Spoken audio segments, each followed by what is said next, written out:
start with these guys. Now these guys were the ones I'm not really sure what they are, and just wanted to have a look how they polished. And the colours came out alright. You can see as I move along there that the clearer parts catch that shine a bit better. Anyway, I've got a lot of that stuff, so I wanted to see what some of these little pieces polished up to look like. As I said, most of these were just fillers, so I could work on these guys and see how they turned out, which I'm going to show you in a second. The quartz bit turned out cool. I know that it's a form of quartz, whatever this is, but he actually turned out really cool. Nice little piece. This is one I love. He took a nice polish, but he's just got really cool things happening in there. This looks like a scene, I don't know, like a beach or like a storm on the horizon, or yeah, it's just a really cool piece. This one turned out cool too. Just where the rhyolite meets the chalcedony in there, there's some cool lines. I can't tell if we can make it out.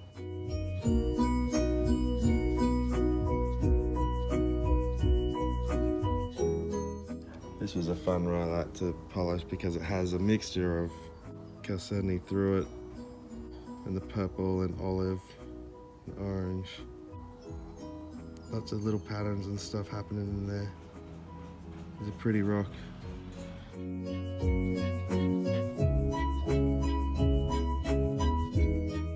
The play of the translucence versus the opaque is fun to look at.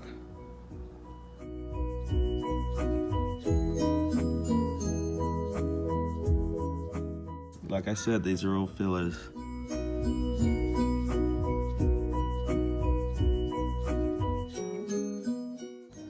I like that one, a bit of blue.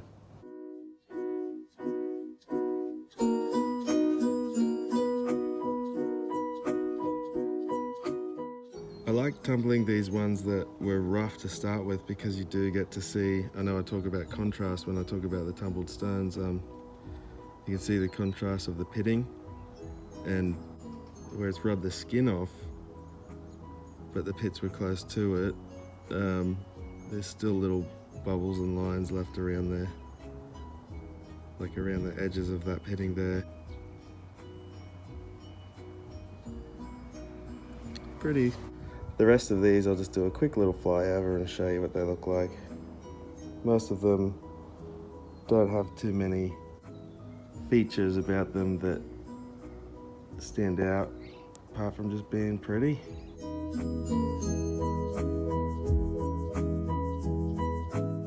And this guy's a cool one. Now, he's just a little piece, you know, not big at all. He's got some green in it.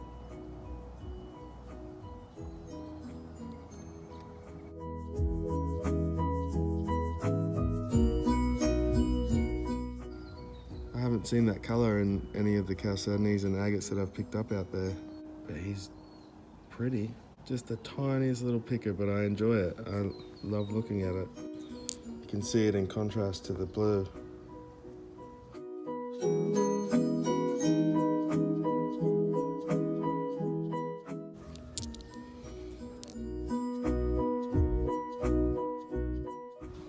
Now to these guys. These are the ones that I got in the free bag of rocks.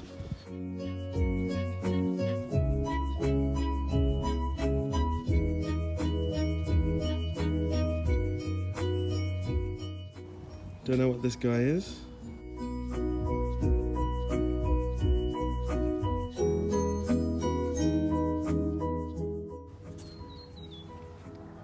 This one's pretty.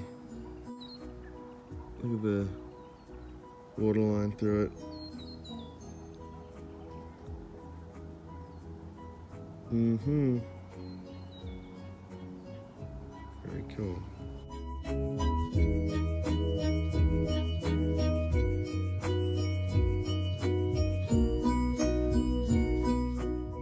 Now these rocks, I mean, I'm not making pendants or jewelry out of these. I'm just tumbling them to enjoy the polished form of the rock instead of always having to wet them, basically. As for equipment that I have, I only really have the tumbler for working with stones, but I am working my way up to learning more about hardness of stones and what takes a polish. But the side of rockhounding that I love is finding them, and then I want to get into the lapidary stuff, which is working stones, cutting them open and making cabs out of them, or freeform shaping. But it costs money, and I am saving for that. For now, this is the funnest and furthest I can go with my rocks until I do have access to the other equipment. Okay, cool. Very pretty. I love rocks. I just love them. And last but not least, the petrified wood. Nice bit of petrified wood. You can see his grain through there.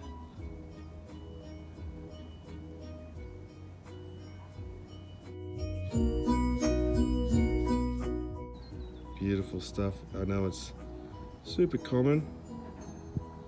Just through there, you can see a bit of translucent material through there and those two cracks there. And then at the end, there's this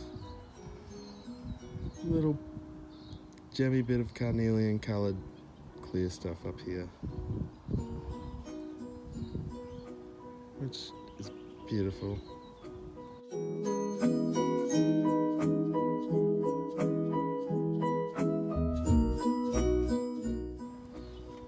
Very nice indeed. Not bad for a free bag of rocks. I think that turned out pretty well, that batch. Very few of the rocks had cracks that weren't already there before I started tumbling them. Really appreciate you guys watching.